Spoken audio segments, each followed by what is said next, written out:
My name is Duncan, my player name is also Duncan. I'm playing for Meltdown, which is an esports bar that I manage in London. It was a reasonably quick path from getting into it to playing competitively. I actually almost qualified for Season 1 of the Premiership about 3 months after I started playing. I lost a match to Hello Leroy, and the rest is history.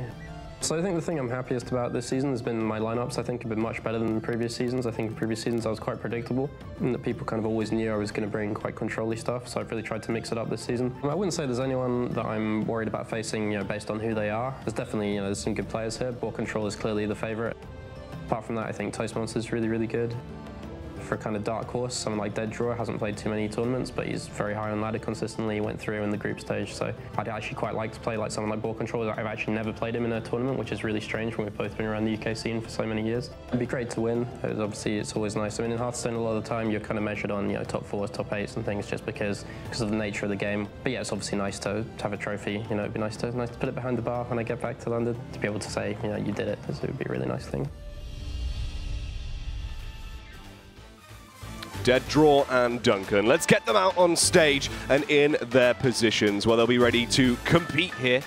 Bring their decks out, slam them down and get going on that board. Obviously, as you can see, walking their way up on the left-hand side, DeadDraw. On the right-hand side, Duncan. In-game name also Duncan. Another one for the books. It's another one to get clipped, I think. That's what you need, mate. Double Duncan as they pull their shells out. So smooth. Yeah. So ready as they will. Trying to get in the back end. Look Not like so really much. nice chairs, to be honest. Oh, He's pulled the hamstring. Couldn't quite get the momentum on the pull in there. Pulled the hamstring. Yeah. He's not happy. Oh, I don't know what's happening. They're doing it from the top. They're doing the chair pull in from the top. Oh, no, he just wants the pen and paper. Yeah. I thought he was going for the for the lavender candles. I thought they mixed up who's sitting where. That's what I thought, but that old one. Yeah. Well, they seem like they're okay. Is that pen a syringe? Does look like one, doesn't it? Because he's just showing you. Vintage DeadDraw, really. That is just classic. Just for a little boost mid-game. Yeah, it's like a stim pack, mate. Sorts you right out, gets you ready for the action. And the action should be enthralling. We have the picks and bans that are now up on screen. And what does this translate into for the viewers at home? Yes. So, DeadDraw. He's choosing out to ban off the Mali Druid from Duncan. The Mali Druid is really good against his lineup. Just looking at it right now, the Mali Druid pretty good against Control Priest. His Control Priest, the maximum HP is 30. They do run 1-2s, but the Mali Druid can output a lot of damage if they get the Malagos down, double Moonfire, flute the Malagos, do a swipe. The Mali Druid is also good against the Tog Druid because you do output more damage. Then the Tog Druid, you just hit them down and then you can end the game with the Malfurion. And on the other hand, Duncan chooses to ban out the Odd Warrior. Yes. Yeah, that's very why I happy about picked that one, him. aren't you? That's why. That's what you wanted to see.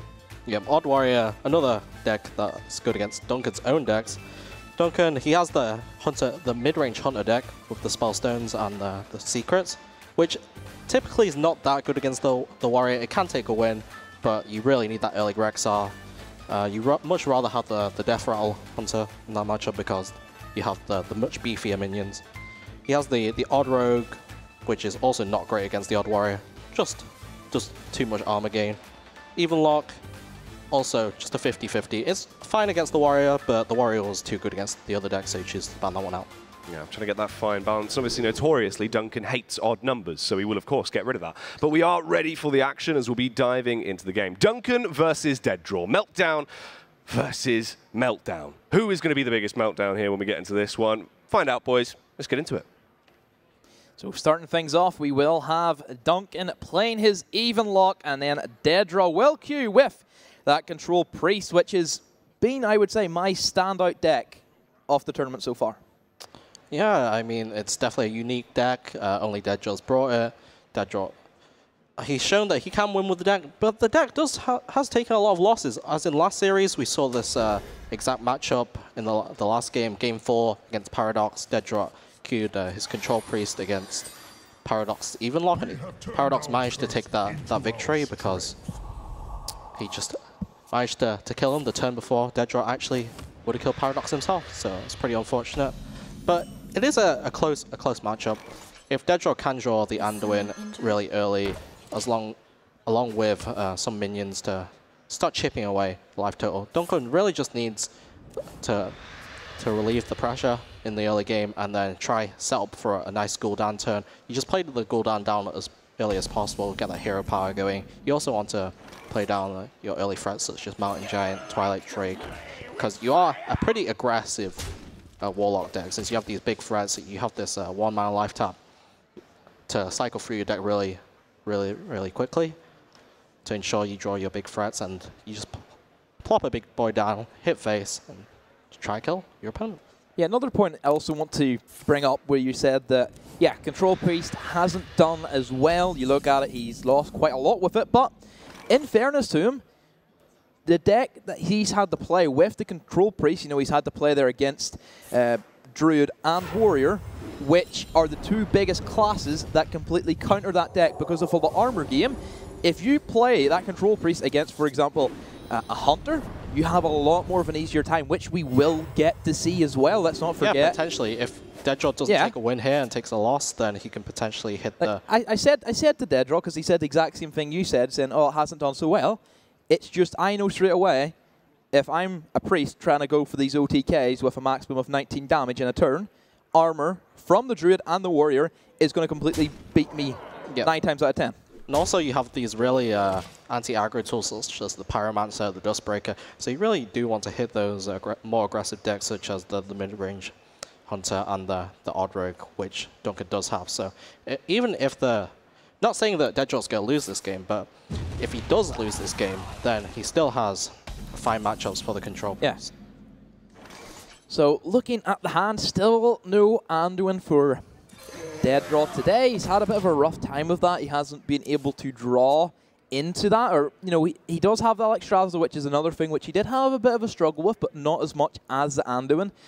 You know, looking over at Duncan's hand, you mentioned, yeah, he needs a Gul'dan, of course. Arguably up there, say, top 3 Death Knights that he can pick up. What other Death Knights do you think are actually pretty stronger than Gul'dan? So Duncan actually choosing to life tap there. I guess he just life tapped and opted to play the Hooked Reaver. He does burn a card. He did burn the Mountain Giant. Yeah. He also could have potentially burned a Gul'dan. That card's not in hand yet. But we were just talking about Gul'dan and all of a sudden, oh, bye-bye. No demons for you. So that could have been quite risky, but he does use that life tap just to get him below 15 HP to activate this Hooked Reaver's this battle cry, making a 7/7 taunt. Does know there's no silences in DeadDraw's deck, so it's quite hard to deal with just any taunt, no matter what health. Duncan also has Spellstone as well, so that's going to be good to get himself back up a bit of health if he needs it. But yeah, you know, Duncan, he's on the back foot. You can see that there is the 2 Psychic Screams in DeadDraw's hand, so any big board that may want to come down from Duncan, he has to worry about that. So not just you have to worry about the Anduin, which could, you know, these guys don't know what each other have. There could be an Anduin sitting in one of those card places for DeadDraw. Duncan doesn't know that. He goes wide in the board, thinks, okay, I'll beat out the Anduin. And then a Psychic Stream comes out, and then you have to try and play everything again, and then another one. And then, hopefully by that time, DeadDraw will have his Anduin, and then just completely kills the entire board for Duncan. Yeah, definitely. But since Duncan is at this low life total, he has to always be scared of dying from Mind Blast, because DeadDraw does run 2 Mind Blasts in the deck. But also, being as below 15 HP, it does allow for both the Hook Reavers to come down, making quite a big board for Duncan. And DeadDraw doesn't necessarily want a Psychic Scream just yet, because he currently has some presence on board. He doesn't really want to Psychic Scream his own minions away. He just wants to do it when there's only enemy minions in play. But DeadDraw here is in quite a predicament, because he doesn't really have any great play as of now. He can just plop down the Skulking Geist, because it's just a 6 mana card. It's quite decently statted. It's just a 4/6. Just another body on board. But he also could go for another option of just trading in both Twilight Drake and the Giggling Inventor, healing up and drawing an extra card, because you do want to eventually draw into that Gul'dan as quickly, or that Anduin as quickly as possible. So at this stage in the game, you can see Duncan has, you know, some pieces there that he can start working with. Lich King can come down, get him possibly Death and Decay, which is always a bit of a big one. You know, even Frostmourne, I don't mind a Frostmourne. I think it's pretty good myself. It's And especially whenever you could potentially steal, some of these taunt backs. Again, whenever it gets resummoned, that Annoyed Tran will also gain his Divine Shield back as well. So that's another good, decent card that you can get off the Lich King as well. It's just having a big old kin there, just hiding there in the background, saying, "You must kill me, or I will kill you." Definitely. So Duncan, he has a lot of options here. He has a lot of threats. He doesn't really have any removal tools, though. He doesn't have the Hellfire. He doesn't have the Defiles. So it's looking quite difficult to just clear the board here. So it looks pretty good at the moment for DeadDraw. He has this Dustbreaker combo that he does have, so he can clear off a couple any pesky minions that he has to worry about, and that'll be good for getting rid of that Spellbreaker. So one silence that DeadDraw doesn't have to worry about anymore, but it's kind of done its damage at the moment. It leaves him with not a whole lot on the board. It can trade because we know the Dustbreaker can just appear at any time. It's more than likely it's going to be a Dustbreaker and trade, I'd imagine. This is actually quite a good Dustbreaker turn. You can go Power Witch Shields to put the Twilight Drake on more than 3 HP, allowing for the Dustbreaker to not kill off the Twilight Drake. You can also trade in your Gluttonous that you use, clearing the entire board of Duncans, and you can also push this 4 damage with the Twilight Drake. You've also seen both Hooked Reavens come down, so you know that there's not going to be that many big taunts left in Duncan's deck, and you also just drew a copy of Mind Blast, meaning you could eventually close out the game pretty quickly if Duncan doesn't have any more removal tools or any healing.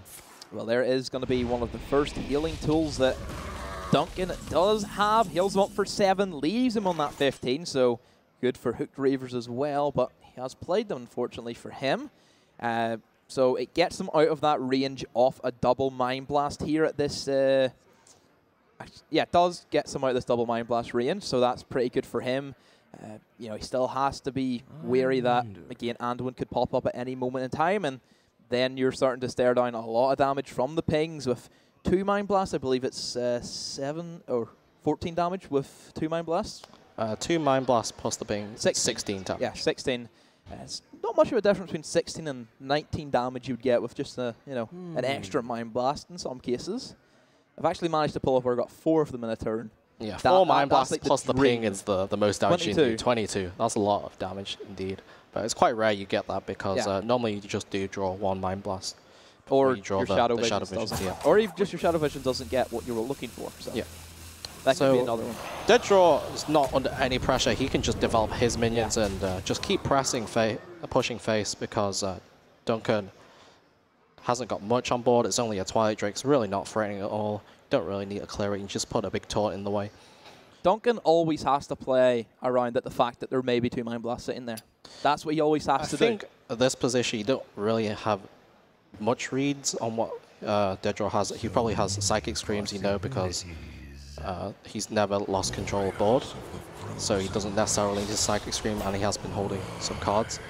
Could also think there's Alexstrasza, of course, because there's no reason to play Alexstrasza in this scenario because Duncan's under 15 and DeadDraw himself is on a quite high life total. Great pickup there for Definitely a great pickup because you have the Cabal Shadow Priest in hand to just steal away the Lich King. That's actually insane. DeadDraw's board is just basically unclearable for Duncan right now. That's lethal. If my eyes don't mistake me. It's lethal for DeadDraw on board for sure. Does he do anything? Gul'dan doesn't do much. He hasn't played does he get enough back, taunts. Homunculus? I think he does get back the Homunculuses, but just looking at the board state, the Homunculuses won't be enough.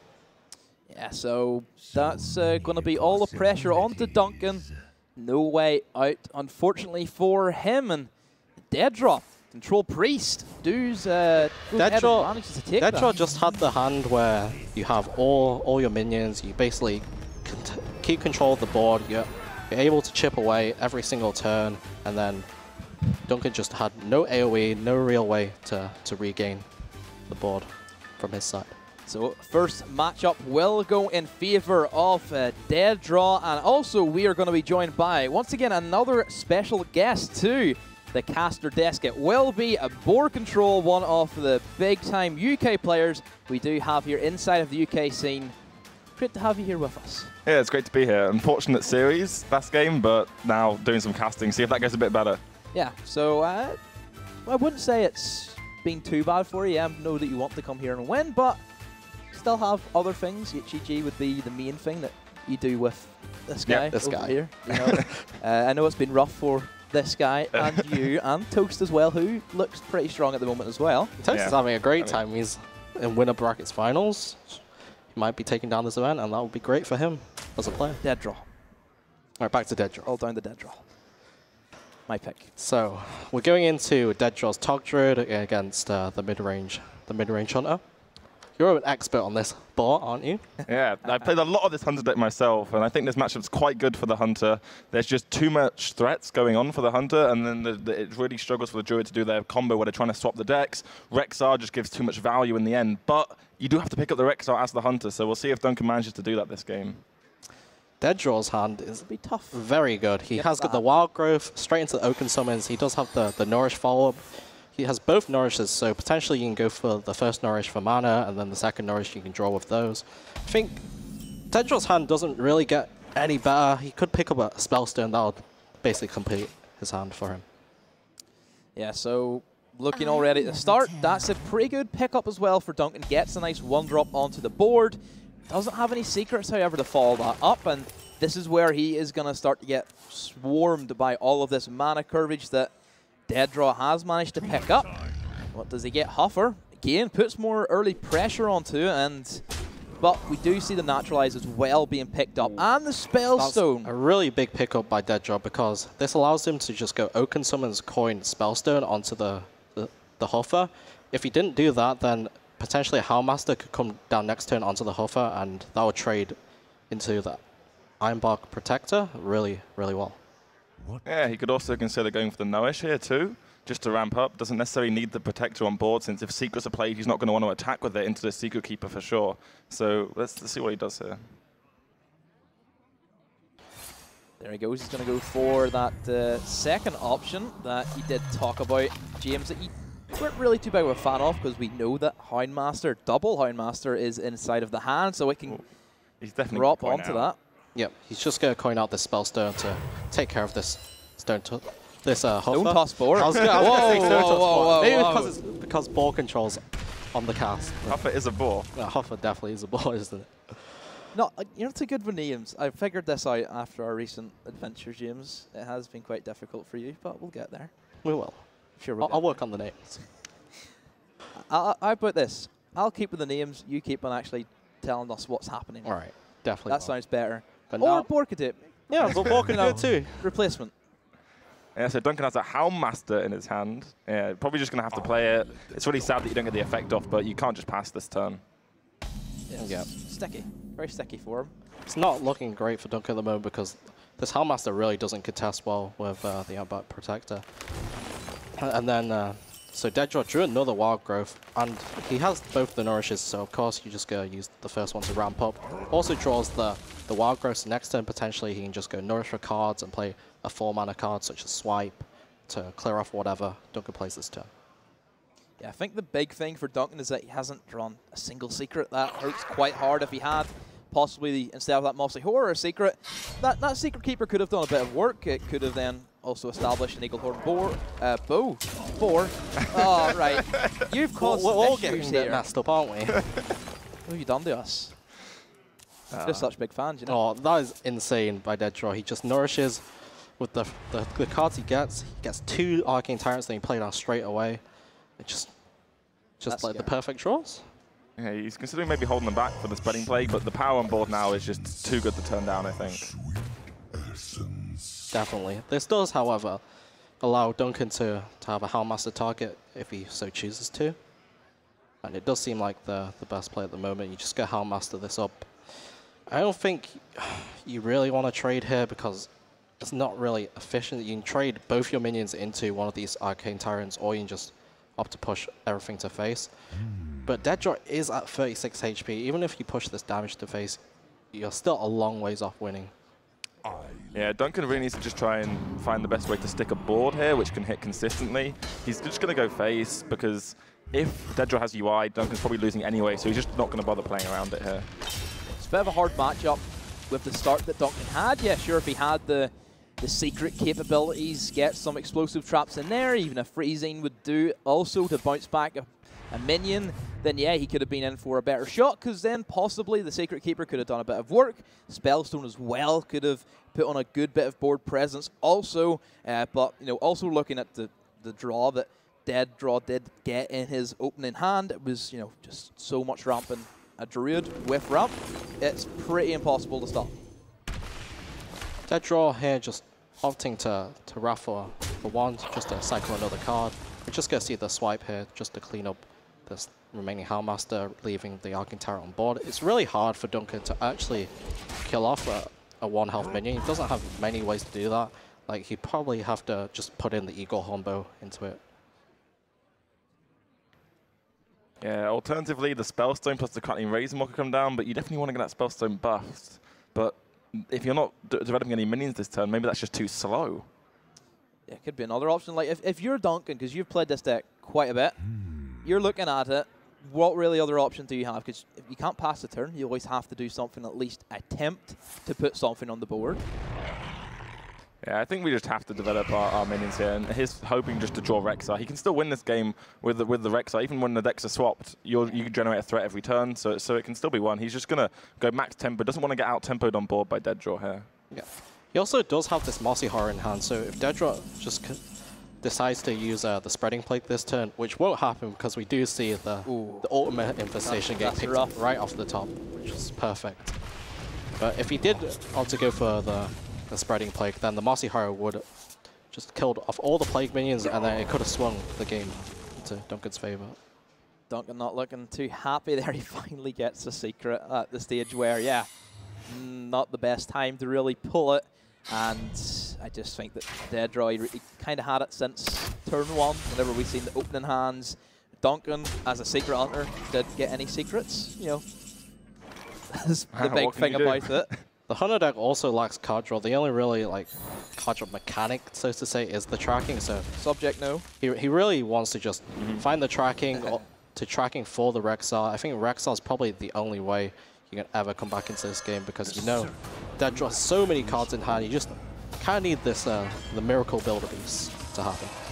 Which is, what would be the ideal one, James? I mean, there's a lot. You can get a lot of stealth minions, just start putting them down on board, and then just big minions that have to be dealt with every single turn. What would you say, Boar? You want to get Cave Hydra with anything that has Rush. That's always the nut. With Lifesteal, the Lifesteal one. Yeah. Vicious Skill Hide plus Cave Hydra. Yeah, I like his better. Rather than your stealth minions, you just die on board from there. I think stealth minions. Maybe if you can cube them, but cube stealth minions is pretty good. I mean, if you have a stealth minion and then you attack phase, then you get Crackling Razor every single time, get another stealth, then that's just damage outputting every turn. So you can see Duncan essentially just drawing dead. We're not going to go for the pun, because I did it once. Okay. You attempted to. Yeah, I think it's a bit overused now, isn't it? Yeah. Too bad we couldn't get any board puns in there. We tried. Yeah. And yeah, Duncan just throws in the towel, just doesn't really want to play out this game anymore. Just knows it's probably a lost cause at this point, even if he does get the Rexar. So that was pretty good. We're actually going to say goodbye for the meantime to Board Control. He has left us. Very quick series, but nonetheless, a guy who has played this specific deck quite a bit. He knows what he's talking about. It's great to have him here. Your pick for the tournament. More like your pick to go out of the tournament, James. Now that he's gone, you said that. Pick the right timing. He's looking pretty mean there, I must say. Anyway, so DeadDraw up 2-0 in the series. His last deck is, in fact, the Evenlock. I actually think that this is DeadDraw's deck that's most likely to get swept if any deck were to get swept, because the Evenlock, it will end up facing the mid-range Spell Hunter. We already saw one of these games go on earlier in the tournament where the Spell Hunter just managed to put down a really good early game board, and then he just ended the game out with the hero power. The Hunter hero power is really good against the Walk hero power. Basically, yeah, if the Walk's hero powering and the Hunter's hero powering, you're just taking 4 a turn. Pretty much. It's not great, is it? No, and again, it does just depend to see what opening cards they get. We know that Warlock has one of the best answers to a Spellstone in the form of a Hellfire. So that's another thing that, of course, if we do see you know, that being a thing, then that's always going to be something that he's going to have to worry about. But I don't believe that's going to be the case, as Oddrogue will make an appearance for Duncan, and going up against the Warlock, again, still pretty scary with cards there like Defile with Hellfire with Spell, so even Spellbreaker's pretty good for getting rid of those thugs. So this is Duncan's best matchup against Evenlock. It's the Oddrogue.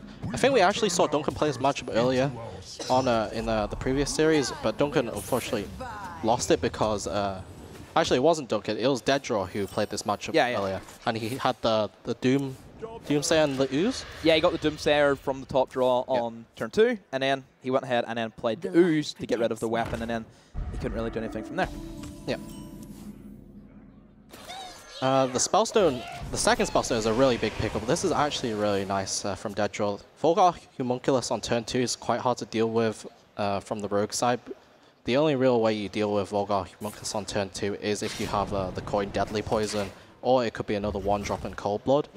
And other than that being a sticky minion that's hard to kill, it also buffs up both the Spellstones. And buffing up the Spellstones means that later on you can get that additional healing, and you can also kill a larger minion. Yeah, so there you can see the Ooze also being picked up from the tap. That's, again, this seems to be a bit of a repeat from what we've seen earlier. James is, you know, this incredible Ooze turn that denies a lot of the potential that Duncan could go for. I don't really think that hurts him as much. Now it does, as that would have been the perfect play for Duncan. Yeah, Duncan really didn't have any other play this turn other than a 1-drop hero power until he did draw that Henge Clan Thug. Rough, that would really set even with this dagger, he can't kill off the free to Acidic Swamp Ooze, so next turn he would have to just dagger into it once again. But he's considering playing down the Diamol, but if he does play down this Diamol, then it just gets traded in with the Acidic Swamp Ooze, which is not ideal. But this also means that if he does trade the Acidic Swamp Ooze in, he can just play Henge Clan Thug and trade off the Argent Squire's Divine Shield into the Acidic Swamp Ooze. Yep. And that would be pretty nice. Ooze? I just see it pretty easy just calling it Ooze. I mean, there are 2 Oozes. They do this. There's 3. Well, no, that's a Sludge. Oh, Corrosive Sludge, 5/5 not an Ooze. weapon. Got you there. It's a big Ooze. It's like evolved. Yeah, it's probably too big. It doesn't get any play. I'm quite sad. Yeah, it's too big. It breaks the weapon too much. Yeah. Anyway. You couldn't really use it in this early play. You know, that's like the advantage of having the cheaper one in the early game compared to a big 5/5. Definitely. But Duncan's hand is really clunky.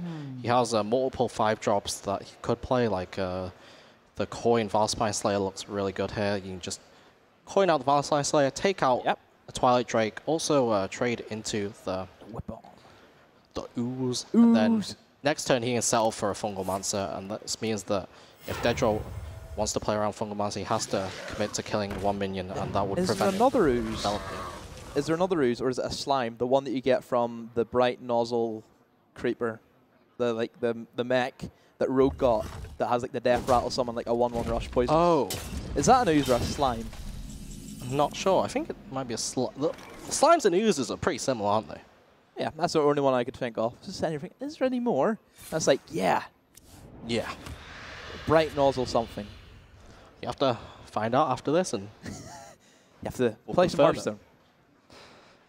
Anyway, so DeadDraw did have both the Spellstones, which were buffed up by the Volgar Homunculus early on, so you can just throw one out there, kill off a Valspine Slayer, heal for 5. I think DeadDraw's in quite a happy position right now. He hasn't taken much. He's ahead in this, yeah? Yeah, definitely. He's in a good position. Like he's coming up to turn 6. Opponent's just played out another a Henge Clan Thug. Easily deal with this with just another Spellstone. You can also play down the Doomsayer, meaning that unless Duncan wants to kill the Doomsayer, which is a big commitment, then Duncan's basically just going to pass over the turn back to DeadDraw, and DeadDraw will have the initiative of playing down a minion. Yeah, because for Duncan to kill that Doomsayer, he has to play Deadly Poison and a Fungal Mancer. Or it could be like... if he draws something else. Yeah, a Valspine Slayer if he draws, and maybe like a Cold Blood, but it's a really big commitment doing that. Yeah, I don't think that he's going to just go ahead and, you know, sacrifice a Fungal Mancer for 1 minion. Yeah, and also like the Cold Blood's only on a 1 on durability dagger. Yeah. So he wouldn't get the full effect from that either. Does he pick up Cold Blood? Deals with it. This Cold Blood's actually really good because it also lets you develop the Fug. The Fug, Henge Clan Fug, along with developing another dagger for next turn, which he can put the Cold Blood on. So it's actually really insane. This was like the best card that Duncan could have drawn, I would say. I don't even think Valve Spine Slayer was better than this because you want the second Valve Spine Slayer later on to kill a big taunt to push through the giant, remaining damage. Not the best draw there for DeadDraw either, you know. Yep. Some Fury Protector. DeadDraw can actually clear this board really easily. He can just go Hellfire and Defile. And since he has drawn the second Hellfire, he's not too sad at using a Hellfire just now. I would keep the Defile for the Giggling, personally. Because I just think Giggling, it's really annoying. But if you don't use Defile this turn, Hellfire just doesn't do much, does it? I guess you can use a Spellbreaker and maybe hold on to the Defile. Who would have thought that the Annoyotrons would be so annoying inside of the meta? I mean, even that's probably the main reason I don't play with games now, you know? Annoyotron comes down, hello, hello, hello! Yeah, it's like 6 hellos. It's just so annoying. You just keep saying hello. Really? Why does he keep saying hello? Happy to see you. Well, Don't know why I'm not happy to see him, though. No, don't know why I would be happy to see you. Just taking it all today. Fight back at me. Fight back. I want. You're just too good. You're used to this. I'm not. I'm usually used to getting picked on. Oh, are you? Oh, you see, you learn. Yeah, F and chat for demo. Anyway, F and chat for green shape more. Yeah, F and chat for me for sure. Duncan has a lot of damage. He has picked up a Leroy, has deadly poison, just push through. DeadDraw kind of getting punished by not using the Hellfire Defile here because the Fungal Mancer did get a full value and he's going to be taking a lot of damage to the face. And also now, he didn't up to use the Hellfire Defile. He actually has no way to clear off the Henge Clan Fog anymore. Yeah. He has used two of the best cards at dealing with big minions. Those are the Spellstones. They're both gone. He also just used the Spellbreaker right there.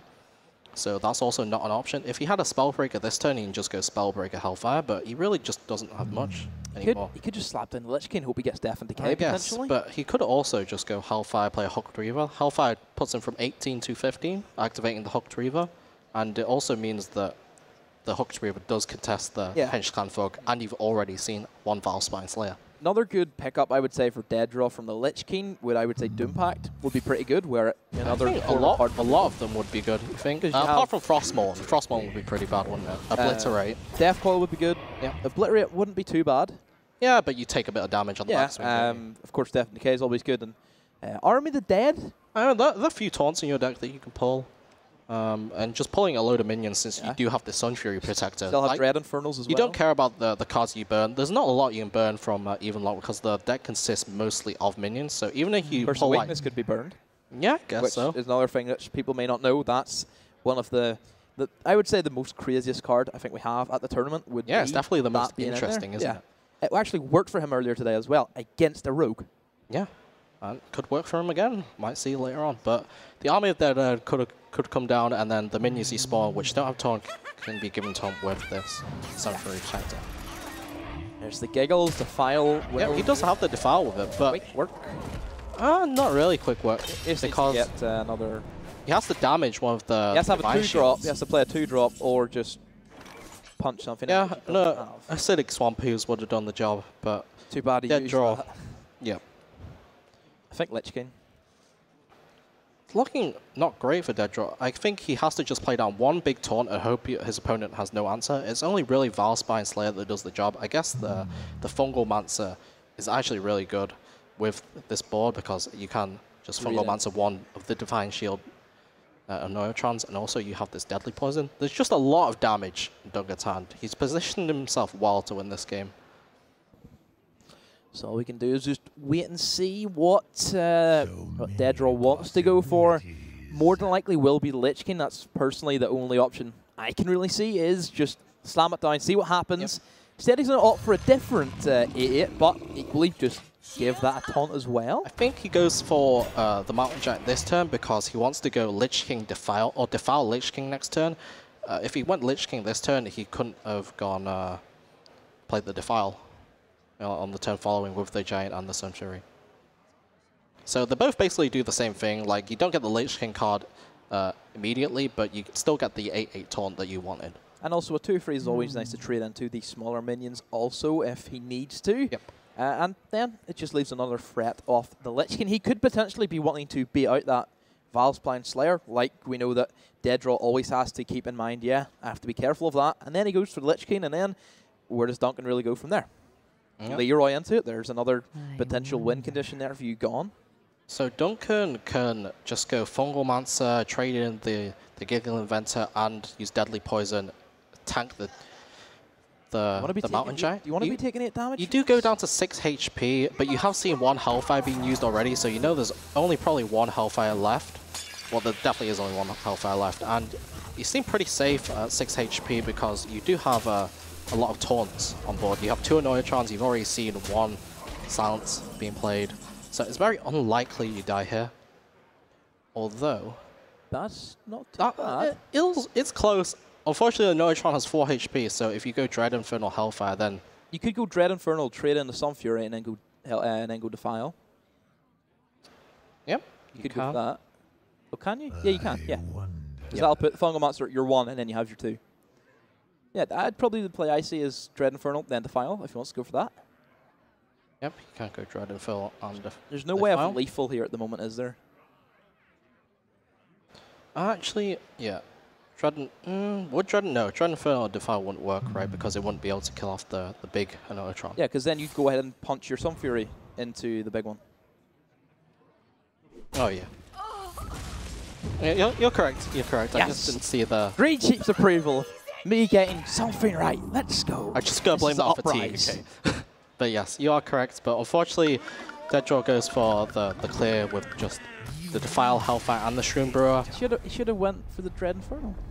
But he still would have been dead to the Leroy. So I would have liked to see that. There was really no way of surviving that. I think the crucial turn it came down to was maybe the turn where DeadDraw didn't go Defile and Hellfire to clear off the board completely. Who knows what we could have gotten there from the Lich King as well. That Lich King card could have saved them. Yeah. Could have potentially have went then. If he got a Lich King card, he could have had the Death Coil and then Hellfire. Possible, even Death Decay Hellfire. Multiple ways. But anyway, that will be Duncan not going out with a 3-0. He is going to keep himself in it. So it will be 2 games to 1. Still in favour of DeadDraw. He has to continue with that even lock. And we still know that Duncan, he has just lost out his odd rogue. So he has to then go for his other matchups. He still has in there, you know, the Hunter and also his other Warlock. Didn't get to see any of the Mali Druid, which I believe is the only Mali Druid we have here at the tournament. Big fan of that deck as well. Play it quite a lot on the ladder also. But yeah, certainly I would say good thing that you do see that being banned out, just because that would really put a big dent inside of most of DeadDraw's matchups as well. Yep, so Duncan managed to get the win with the Rogue, so yeah, that's a start. But that was a hard matchup, I would say, personally. A lot of clear potential as well, I just think. I mean, I think that DeadDraw did have a chance of winning that game, so it was a bit closer. But as the Rogue, I definitely want to be Rogue in that scenario against the Warlock. But I think that was the best deck against the Warlock that Duncan did have. Duncan has the Hunter and the Warlock left. The Warlock will be a mirror match. They're both even locks. The Hunter does quite well against the Warlock because it is very aggressive. It's a bit better than the Death Rattle Hunter. So let's just see where we're going to go with that next. What do you think if you're Duncan in this scenario? Where do you really go for? As Duncan, if it all really, I think, comes down to the even lock mirror. I think that the Hunter can take the game because it is favored, but I think since the way Duncan did it, he queued his most favorable matchup first, so he'll probably go with Hunter next and then leave the mirror match to last. Just maybe building confidence, just giving DeadDraw a few losses. Maybe that'll hit him mentally, affect him, because as you said, this is DeadDraw's first LAN. He hasn't had much experience, so maybe he will crumble under the pressure on stage. But from what I've been seeing, DeadDraw's been playing just fine, even when he is losing. Like, I still think he has the best story going into this LAN event. I really just love the fact that, yeah, comes out of nowhere, beats the 2 best players, goes 3-0. The only guy who did that was Mysterious, and we know how good Mysterious is as a player as well. And then, you know, DeadDraw just keeps coming from strength after strength. He's managed to beat out Falcone. Took quite a knock, but I would say Paradox has been just incredible from what he did from the regular season going into this LAN event. It has been miraculous the way he's managed to pull off his cards. I talked to him, he says, oh, he thinks he got lucky. Fair play to you, mate. You've done your job, and you're in your semi-finals as well. DeadDraw, 1 game away from doing that. Duncan, all the pressure on him to pull this back and get these next 2 games underway, and hopefully then he could push for a top 4 finish as well. Yeah, Paradox definitely having a great time this time. Like, it's definitely a breakup performance for him. He's always been looking for this big win under his belt, and now he's nearly there. He is in the winner bracket finals against Toastmaster. They both want this win really badly because they both don't have that one really big win under their belt. Even if it is the ESL Premiership, it's not like an international event. It is the biggest tournament in the UK right now. So, since they both want the win, not saying that DeadDraw and Duncan don't, but they just have a bit more ways to go, and the winner of this will definitely gain a lot of confidence. Yeah, so we are going to head in then finally into potentially the final match of today. See who's going to take it. Will it be DeadDraw going into his next finish, going for the top 4 after a first LAN event, going top 4? Pretty strong if he manages to pull that off. And equally, can Duncan make a little bit of history on his own and do well inside of a UK Cup? So it's going to be the even lock mirror. So what both players are trying to find here will be the Mountain Giants. You just want to be the person who plays the Mountain Giant first, and that would be Duncan's scenario. Since he is on the coin, he will be able to play down his Mountain Giant a turn before DeadDraw does, allowing him to be the aggressor here. He can just play down the Mountain Giant, hit face.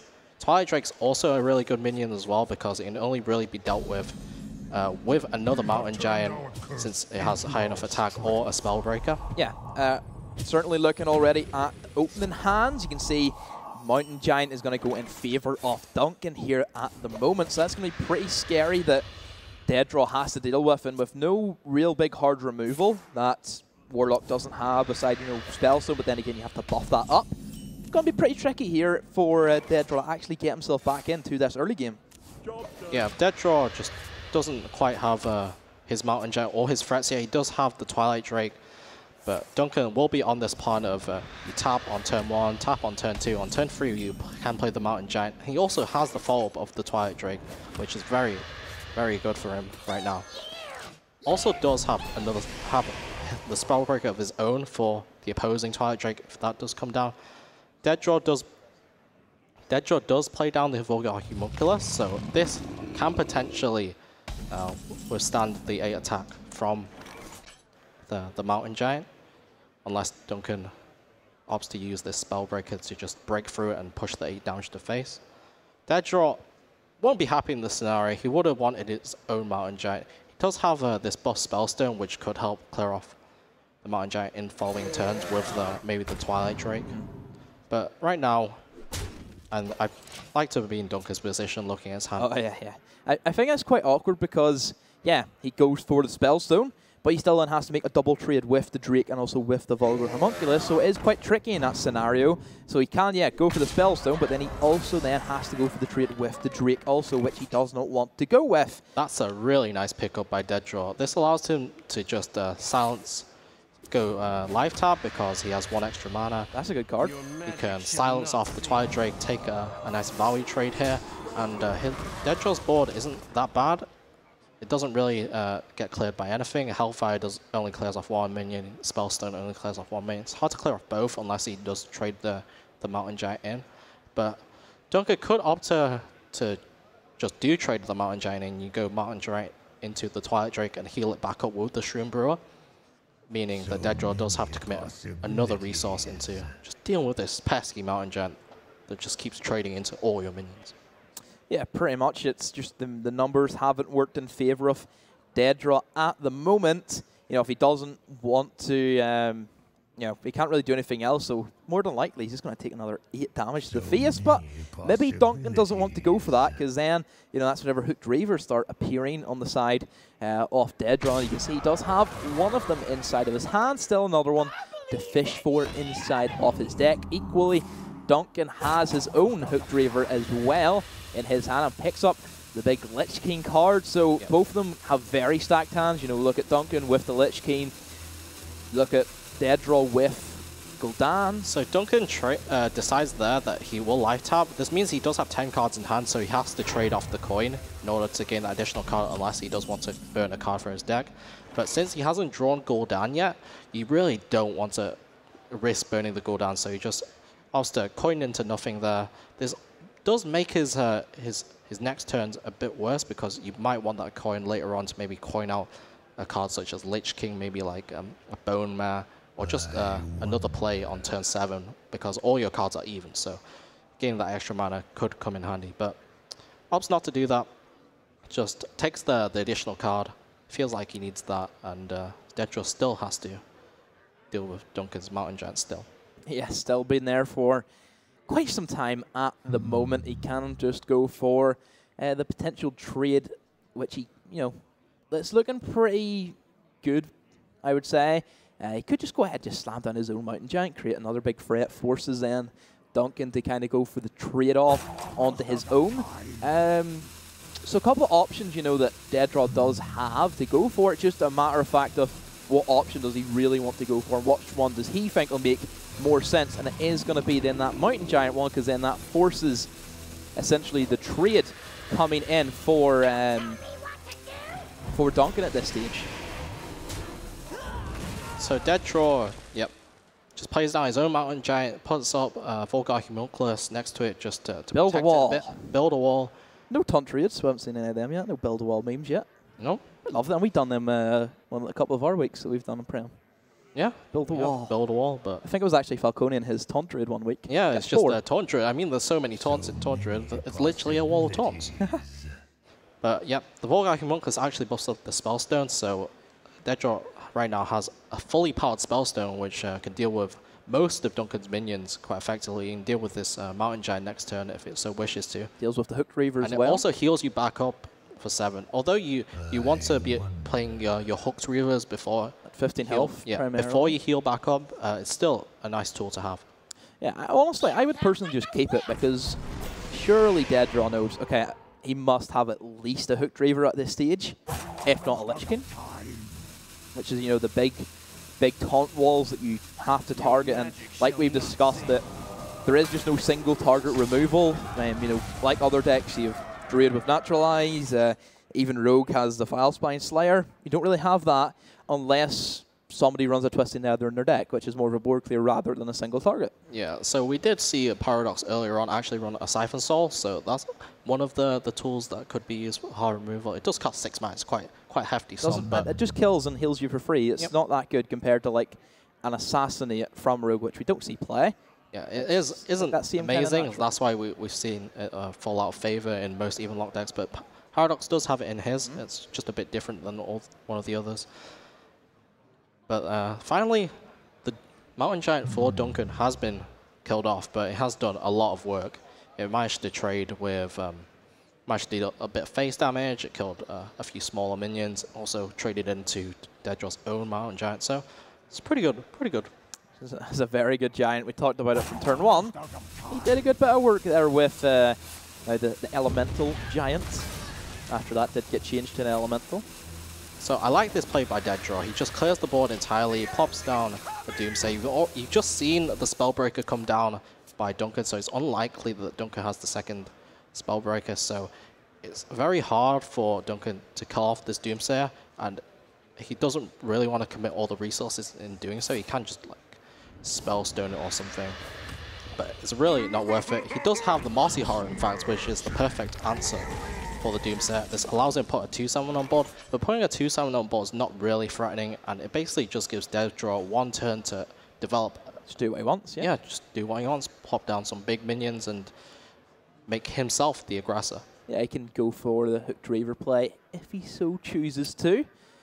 Seems to be going to go for the Dread Infernal, gets a 6/6 on the board as well, and make that 6/6 with Taunt. And that also is going to develop Gul'dan as well over time. I would say that Dread Infernal, yeah, it's a good card. It's still very awkward to play because it's kind of like I'm playing 6 mana, and I can't play another 6 mana card, because typically those are like the best figures. 6 or 8 mana are the big cards inside of Warlock. But since this Mossy Horror did stick on board, it's actually the perfect target for Bowman because it has such a high health total that it's able to easily value trade with the 6/6 Dreadful. That was a really good trade, and it just presents DeadDraw with 2 big threats that he does have to answer since he is quite low on HP. Though, this turn he can just go for, say, the Hooked Reaver, can life tap if he just so chooses to, but he does have most of the cards that he wants already. He does have that Blood Reaver go down, so we could just not see the life tap here, and we probably will see just Hooked Reaver, Spellstone, kill off 1 minion, and the Hooked Reaver does contest the other minion that's set back. It's just more who plays the bigger stuff in this matchup and who can clear the bigger stuff. That's really what the Warlock matches are about. Is it kind of starts off who can get the Mountain Giants, who then can get clear, who then can play even more big stuff, who then has more clear, until eventually who draws cooldown first. And at the moment, DeadDraw wins that. Yeah, he has cooldown on turn 10. It's most likely this Hooked Reaver will get dealt with. Oh, they both have cooldown. That spices things up a little bit. Normally the person who plays cooldown first is favored because you play cooldown, you have this big board that has to be dealt with. If the other player plays cooldown, then you have the initiative to take all the value trades. You can also threaten lethal since they are both pretty low on HP, since you do have to Hero power is good as well. Yeah, you do have to get yourself quite low in these matchups because to activate the Reavers. But if you don't have the healing, then you could quite be successful to just dying yourself. Bit of an awkward one there for Duncan. You could see the little nudge of the head. You could see that, yeah, he had to then also trade in his Bone Mare. It wasn't a fully upgraded Spellstone, which would have helped him out there a lot more. So I think that this will be the Gul'dan turn for DeadDraw. Has a feeling, yeah, this is looking pretty good at the moment. This Gul'dan by DeadDraw resummons a lot of minions. Yeah. He played both Volgar Homunculus, he played a Dread Infernal, he played, I think, both Hooked Reavers. It's just such a giant board. But on the other side... 1 Hooked Reaver, I believe. Oh yeah, just 1 Hooked Reaver. Still, that should be enough. Yep, that should be enough. But on the other hand, Duncan does have the Hellfire and the Defile, so although I said this is quite a big board, it is quite easily dealt with, to be honest. Yeah, well, let's see if what Duncan wants to approach it as. More than likely, like you just said, is going to be just a standard board clear. It also has a Spellstone there if he wants to, and he can upgrade that with the Hellfire as well to gain even more stuff back. Also, another Defile. Yep, so here you can just go Defile, Hellfire. You want to Defile first because you don't want the Defile triggering because it would kill off your Hooked Reaver. You really want that Hooked Reaver to trade into... Actually, no, it's fine just Hellfiring because the Defile would clear the 6/6 anyway. So you can do it either way, just Hellfire, Defile. That clears off the entire board. You can play down a Twilight Drake as well. Frees up the entire board. You have a Twilight Drake down. DeadDraw has to deal with that. He has got the Spellbreaker, which is quite nice, but you will have a relative free turn to go down yourself. Yeah, the fact that he has this clear forward, this big answer to a Gul'dan turn, but equally, this is where DeadDraw can start using that hero power, get himself back up to a hefty amount of HP, and then start just pinging face if he chooses to. Still has a couple of options in his hand. You can see there Geist, even Gen, just gets another 6-drop on the board. Even Shroombury as well to heal himself back up to a bit more. But this play also activates the Spellstone, so it will be a full activated Spellstone, 7 damage, lifesteal. So most likely he will be able to use the Spellstone later on to just clear off a minion, play his own minion. It's looking quite a close game actually. Yeah, it's pretty tight from the word go, I would say. That's what you're expecting in these kind of mirror matches. You know, look back at the odd war we had this morning. Even that Togwaggle Druid, it did come down very close, very narrow to the wire, and it's really who draws the big cards first. In this instance, DeadDraw, yeah, he got the Gul'dan, but quickly the follow-up did come out from Duncan. He managed to pick up his own Gul'dan. So what kind of options, you know, you're sitting here, you've used your Gul'dan, you don't have that same big board presence that you can establish. Where do you really go from here, Sheep? Well, DeadDraw here is just going for this really unique play. It's you play your own Doomsayer because your Doomsayer really doesn't get much value if the board's large because then you trade into it. Right now, Duncan only has a Twilight Drake, so he can't clear the Doomsayer on board. He really, if he wants to develop, he has to clear the Doomsayer. But clearing the Doomsayer does mean you just spent resources into doing that. And DeadDraw just has the upgraded hero power. His hero power is just better than Duncan's at the right now, unless Duncan chooses to play Gul'dan. But he can't really play Gul'dan here because if he plays Gul'dan, then Doomsayer goes off. The entire board is wiped. So Duncan really would have liked to play Gul'dan, but this well-timed Doomsayer by DeadDraw just prevents that. And also, he's threatening lethal because he does have that Gen Grey main, plus the hero power. Good old Gen. Remember whenever he used to be used quite a bit back in the Even Paladin days? Yep, definitely. That was probably one of the most breaking decks I think ever came against. Do you play any of that? Even Paladin? Yeah, You're an odd kind of guy, aren't you? I mean, when Even Paladin had Call to Arms, which was 4 mana before the nerf, I played it quite a bit. It was a really strong deck, and it was very aggressive too, so I really liked it. So Duncan found a way to deal with that Doomsayer quite nicely. He just goes Defile, trades it in the Twilight Drake. Twilight Drake survives the Gen Grey main. That's a kind of tongue twister, isn't it? And he's also drew the Hooked Reaver, so you can play that down as well. Yeah, so a good couple of options for DeadDraw to go for.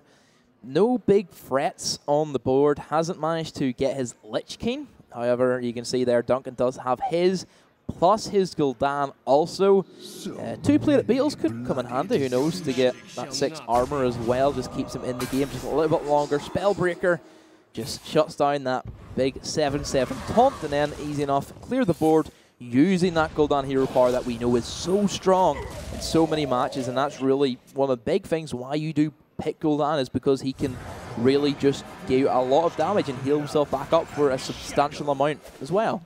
So Duncan has gotten to a point where he had quite a free board to just go down on. He has the Warrior Homunculus, which contests the surviving Spellbreaker, which is quite nice, and DeadDraw didn't have anything else threatening. They had to deal with that turn, so it was quite a nice turn to just play the Gul'dan. Next turn, he can also just get that Gul'dan hero power going, and he can play that Lich King. And Lich King is really hard to deal with because DeadDraw has used both Spellstones. He doesn't run Blood Knight or anything like that. Used all his silences already, so he just has to really break through the Lich King with minions and with the hero power. So I'd imagine that DeadDraws could possibly have went for, I was thinking he could have went for Solemn Fury Protector and then go for the Defile to clear off the board, because like what else really are you going to use Defile for? You don't really use Defile much. I guess sometimes in combination Defile with Hellfires or like Spellstones with the hero power to clear off big boards, but not now that Gul'dan's been played, it's really hard for either player to create a bigger board. Mostly it'll just be 1 minion a turn plus the hero power, and this matchup could potentially go to fatigue, seeing as both players have some resources left, and they do have the Gul'dan hero power, which will just end up clearing off all the minions eventually, turn by turn. So Sulking Geist essentially does nothing in an even Definitely matchup. does nothing because there's no 1-mana cards in either player's decks.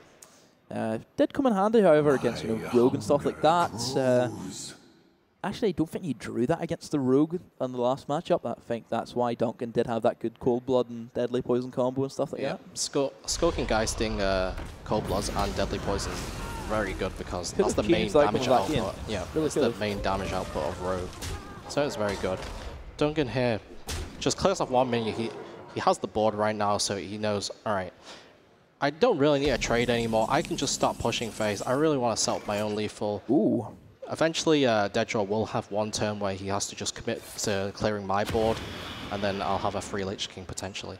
There's the combo that we've seen really twice today. I'm going to use that.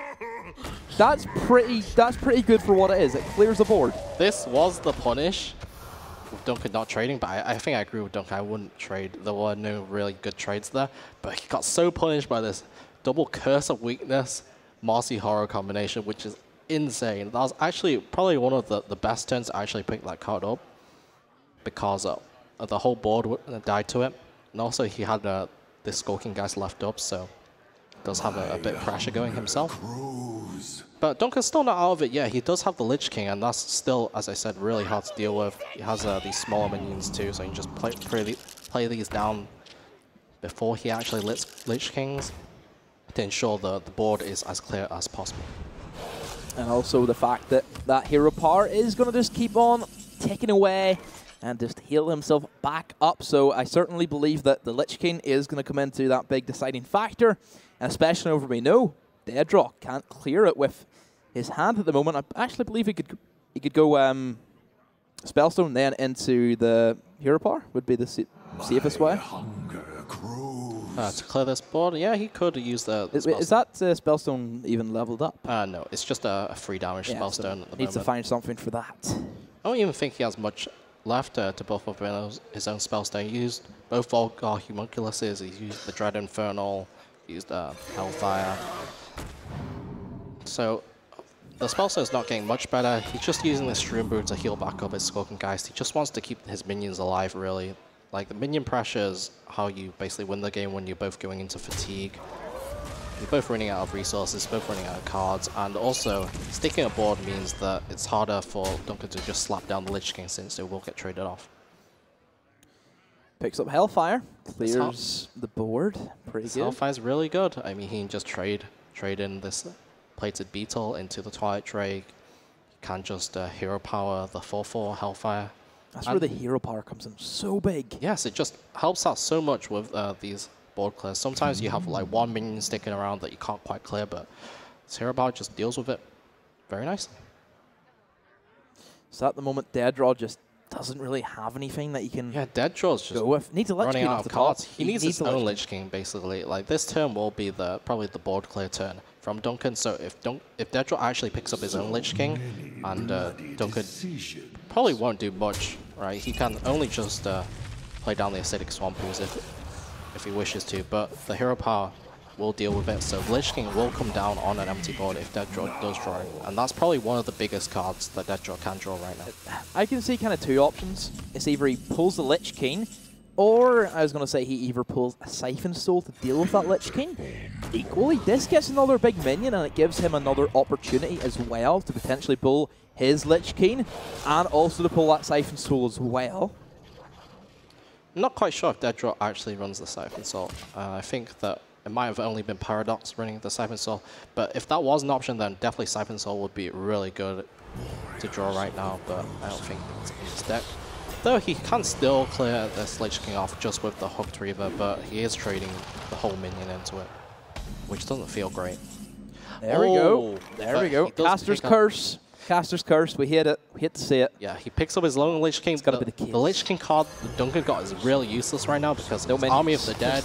There's very little minions left, and you are going into fatigue. And Duncan, he can silence the Lich King. That could happen, prevent the Lich King from drawing extra additional cards. That's pretty rough. That's pretty bad. I think the Death Grip's actually fine if there is minions left in deck because it just increases. It takes a minion out of Duncan's deck, puts in your hand, and increases their fatigue. Must be Dread Infernals left in Duncan's deck. That's the only thing I can think of that we haven't seen make an appearance on his side. Again, so that's going to be another less minion that you could have gotten off Army of the Dead. Is it maybe just only Dread Infernals left in his deck? That's why I think Duncan, you know, you seen him there shake his head. Knows that, yeah, pretty useless here. I don't have anything left to go for. This was a really good turn to draw Lich King. Though DeadDraw did have a lot of good turns to draw the Lich King anyway, but the fact that DeadDraw could kill off Duncan's Lich King and play his own Lich King on the same turn was really the big turning point, really. Kind of went in like it was Duncan's favourite, and then all of a sudden... Yeah, this match was very swingy. The person who plays Gul'dan first normally is ahead because you can just use that hero power, which is like much better. And you also create the big board first that has to be dealt with, so basically you always have the initiative. And it's just unfortunate for Duncan. Ooh. Mountain Giant. Yep, that was definitely left in the deck. So and he can also just play this turn with the hero power, and Duncan knows this. And that's with the shake of the head. Like, of course, you care about the Mountain Giant being pulled, but you care about the Mountain Giant coming down on board too. But actually, DeadDraw just opts to keep using this hero power. He can't really play that many more cards because eventually the Mountain Giant will cost too much to be played. I think that you can play one more card because you can just go Mountain Giant next turn for 8 mana, and also you just want to hero power every single turn since it's just so powerful. And also you can see very smartly deciding to go for the taunt onto the weaker minion, try and protect the Lich King as much as he can, because then that does force at least either the trade from the Sun Fury, or it does go for the hero power as well. So it does mean that this Lich King is going to stay around just for a little bit longer. Unless Duncan had anything to kill off the Mossy Horror, then the Lich King does stick, and indeed it does, since Duncan had nothing at all. And Lich King sticking just means 8 more damage to the face. He's probably going to ignore all the minions anyway. He's just going to throw down another big minion because Duncan's literally out of resources. DeadDraw knows there's one Lich King card in hand, but I think he can quickly work out that it would be something like Army of the Dead, otherwise Duncan would have played it this turn. I guess maybe Doom Pact he wouldn't have played, but maybe he's still just Doom Pact. But it feels like Death and Decay, it feels like Frostmourne, cards like that, Death Coil, he would have just played that straight away just to kill off the Lich King. So I think you can get a pretty good read that it would be the Army of the Dead. So it looks to be that it's kind of in favor of DeadDraw. You can see that he has more cards, he has more threats. Duncan, drawing dead at this stage, doesn't have any clear. Only has one card left in deck. That's I think that's a Dread Infernal, isn't it? Is the last card. Yep, I think so too. And basically, not much going. He can survive on board. He can just trade in the Gen Greymane and hero power the Mountain Giant. But right now, DeadDraw is definitely ahead. He still has this Giant left. DeadDraw is out of cards, but acknowledges he has another Mountain Giant, so that's why he has been holding on to cards to ensure that this Mountain Giant won't cost too much to be able to play.